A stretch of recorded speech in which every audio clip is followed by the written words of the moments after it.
Assalamualaikum warahmatullahi wabarakatuh. Selamat pagi anak-anak, salam sejahtera untuk kita semua. Baik anak-anak, sebelum kita mulai pembelajaran pada pagi hari ini, alangkah baiknya kita berdoa menurut agama dan kepercayaan masing-masing. Berdoa dimulai. Berdoa selesai. Baik anak-anak, masih di bab 1 yaitu tentang ruang lingkup humas. Nah, saya akan mengulas kembali tentang humas. Jadi 2 minggu lalu kita sudah zoom, yaitu saya sudah jelaskan terkait dengan pengertian humas sampai dengan karakteristik humas. Nah, sekarang saya ulas kembali yaitu pengertian humas atau disebut dengan hubungan masyarakat atau bisa disebut juga dengan public relation dalam bahasa Inggrisnya. Nah, apa sih yang dimaksud dengan humas? Yaitu merupakan suatu usaha yang bertujuan antara perusahaan guna membangun dan juga mempertahankan citra dirinya perusahaan, reputasinya perusahaan, serta komunikasi yang baik dan juga bermanfaat, atau organisasi dengan khalayak umum atau masyarakat.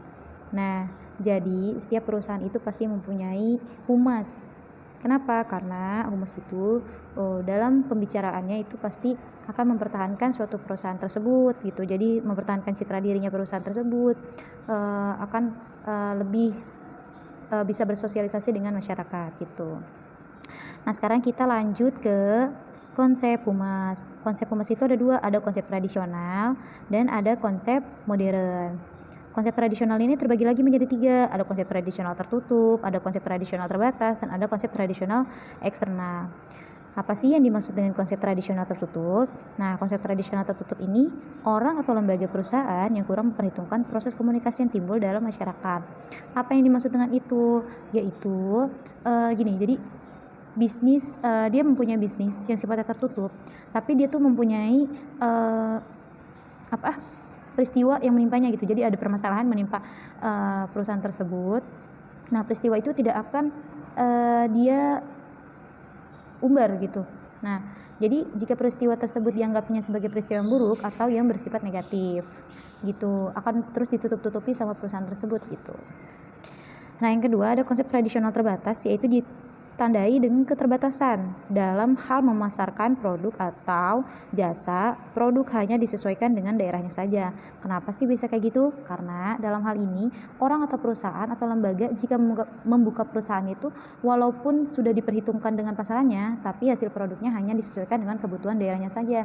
Jadi dia tidak memproduksikan hasil dari produknya itu ke luar daerah, hanya untuk di daerahnya saja karena terbatas gitu. Dan yang ketiga ada konsep tradisional eksternal, yaitu hanya untuk masyarakat di luar organisasi atau perusahaannya saja. Jadi jika kamu ada di dalam perusahaan tersebut, itu namanya kamu internal. Jadi kamu tidak bisa untuk untuk menikmati lah gitu bahasanya. Nah, kita lanjut ke konsep tradisional. Sekarang kita lanjut ke konsep modern, yaitu konsep modern terbagi lagi menjadi 3. Ada terbuka, tersebar luas, internal, dan eksternal. Nah, yang pertama, konsep modern terbuka. Orang atau lembaga pada umumnya sudah menyadari pentingnya informasi yang diberikan kepada masyarakat secara benar, jujur, jelas, dan terbuka berdasarkan fakta yang terjadi. Maksudnya di sini apa? Nah, maksudnya di sini adalah agar publik dapat mengetahui secara jelas tentang kegiatan dan kejadian menimpa seseorang atau perusahaan secara apa adanya gitu. Beda kan sama yang tadi, yang tertutup, dia tuh sangat menutup-nutupi apapun yang terjadi di perusahaannya. Nah, yang kedua ada konsep modern tersebar luas. Apa nih dimaksudnya? Perusahaan yang berusaha agar barang-barang yang diproduksi tersebar luas di daerahnya sendiri atau luar daerah. Nah, maksudnya apa di sini? Jadi jadi perusahaan itu memperhitungkan bagaimana agar barang dan jasa sebagai sumber usahanya tersebut dapat tersebar luas, sehingga masyarakat yang tadinya belum mengenal barang tersebut setelah barang itu tersebar luas di daerahnya itu akan mengenal gitu. Itu disebut dengan konsep modern tersebar luas.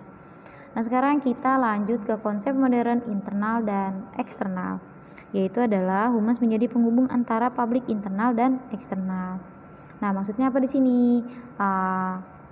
Jadi humas harus dapat mempertemukan kedua keinginan atau motivasi kebutuhan dari setiap kelompok, di mana kedua publik tersebut tentu saja mempunyai keinginan yang satu sama lain itu harus berbeda gitu ya. Jadi kamu dengan teman kamu itu punya keinginan berbeda. Nah, humas ini harus bisa mempersatukan nih, mempertemukan gitu. Apa sih yang dibutuhkan sama kalian berdua ini gitu. Nah, sekarang kita lanjut ke tugas humas. Nah, tugas humas ini ada 4. Yang pertama itu meningkatkan partisipasi, dukungan dan juga bantuan yang dilakukan secara konkret. Nah, konkret itu nyata ya, yang berasal dari masyarakat baik berupa sarana dan prasarana maupun dana yang bertujuan demi kelancaran tujuan bersama. Yang kedua, ada menimbulkan dan juga membangkitkan rasa tanggung jawab yang benar pada masyarakat terhadap kelangsungan agar program yang dijalankan berjalan dengan efektif dan efisien. Yang ketiga, ada mengembangkan citra atau image yang mampu menguntungkan organisasi atau perusahaan para stakeholdernya dengan sasaran yang terkait, yaitu eksternal dan internal. Oke, sekarang kita masuk ke peran humas, yaitu pertama ada expert pre-cyber communication. Apa sih yang dimaksud dengan expert pre-cyber communication? Yaitu humas dianggap sebagai orang yang ahli dalam bidang kehumasan, sehingga seorang humas harus berperan untuk menasihati pimpinannya atau suatu organisasi perusahaan tersebut. Nah, yang kedua ada problem solving proses fasilitator. Maksudnya di sini apa? Humas memiliki peran sebagai fasilitator atau penasehat ya, dalam memecahkan berbagai permasalahan. Dalam hal ini, humas ikut aktif nih dalam setiap manajemen. Sehingga humas menjadi anggota tim, bahkan bisa memungkinkan seorang humas mampu menjadi leader dalam melakukan penanganan terhadap krisis yang ada dalam manajemen tersebut. Nah, yang ketiga ada communication facilitator. Nah, maksudnya di sini apa? Sebagai peranan sebagai fasilitator komunikasi yang terjadi antara organisasi atau perusahaan dengan publik, baik publik internal maupun eksternal. Istilahnya yang umumnya itu sebagai jembatan komunikasi yang terjadi antara publik dengan perusahaan. Nah, yang keempat itu ada teknikan communication. Maksudnya di sini apa? Petugas humas adalah pelaksana dari teknis komunikasi. Seorang humas dapat melayani layanan di bidang teknis. Adapun kebijakan dan keputusan teknik komunikasi yang akan digunakan bukan diambil dari keputusan humas, melainkan keputusan berasal dari manajemen kemudian dilaksanakan oleh humas gitu. Oke, sekarang kita masuk ke manfaat humas, yaitu manfaatnya ada 5. Yang pertama itu ada manajemen krisis. Apa sih yang dimaksud dengan manajemen krisis? Yaitu tidak ada satupun perusahaan yang bebas dari krisis. Kenapa? Minimal perusahaan tersebut memiliki resiko mengalami krisis, sehingga tim humas yang berada dalam struktur perusahaan memiliki tugas untuk menyelesaikan berbagai krisis yang terjadi dengan melakukan berbagai bentuk persiapan dan kesiapan tersendiri dari humas tersebut. Yang kedua ada penerbitan desktop. Nah, maksudnya di sini apa? Humas memiliki tanggung jawab atas jurnal dari komputer perusahaan tersebut atau data ya gitu. Jadi perusahaan memiliki bagian internal relation yang mengurusi hal tersebut. Yang ketiga ada identitas perusahaan. Nah, maksudnya di sini apa? Identitas perusahaan adalah suatu wahana komunikasi bagi seluruh karyawan dari perusahaan, pemilik saham, agen atau dealer, lembaga keuangan, konsumen, serta berbagai pihak yang memiliki kepentingan dan juga memiliki kaitan dengan perusahaan. Nah, tim humas ini merupakan bagian yang memiliki tanggung jawab dalam memelihara dan juga menciptakan identitas dari suatu perusahaan. Nah, yang ketiga ada hubungan parlementer.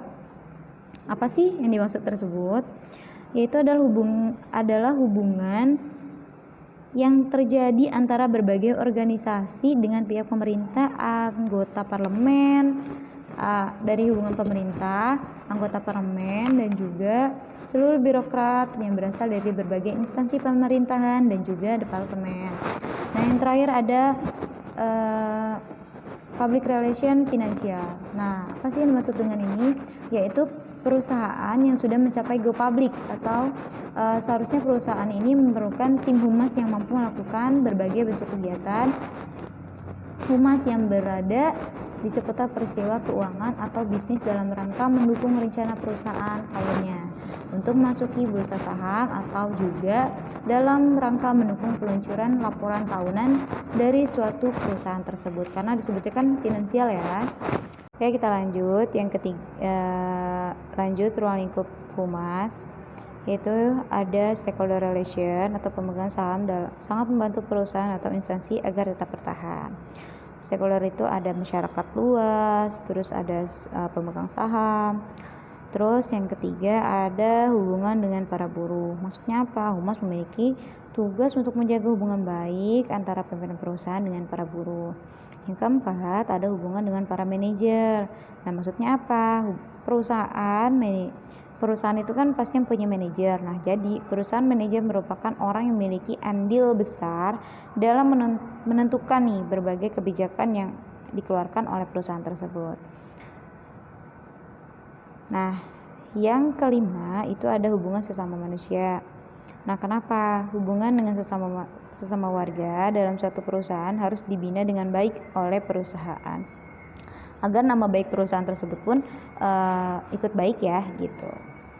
Nah, yang kedua, di sini ada external public relation, yaitu hubungan publik eksternal, yaitu hubungan yang merupakan suatu tugas humas yang bertujuan untuk menjaga hubungan baik dengan pihak yang berada di luar perusahaan. Yang pertama itu ada press relation, yaitu hubungan media.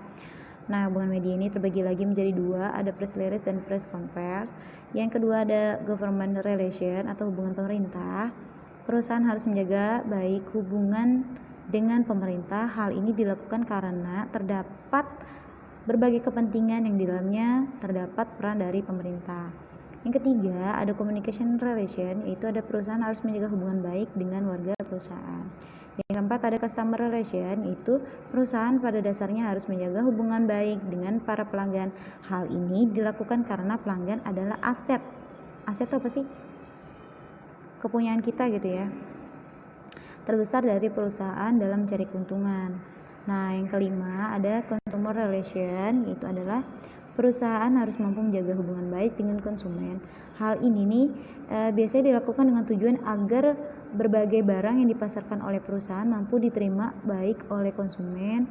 Hal tersebut juga dilakukan dengan cara memberikan berbagai info atau iklan lengkap dan menarik tentang produk atau jasa yang sedang ditawarkan pada konsumen. Oke, di sini ada contoh press release.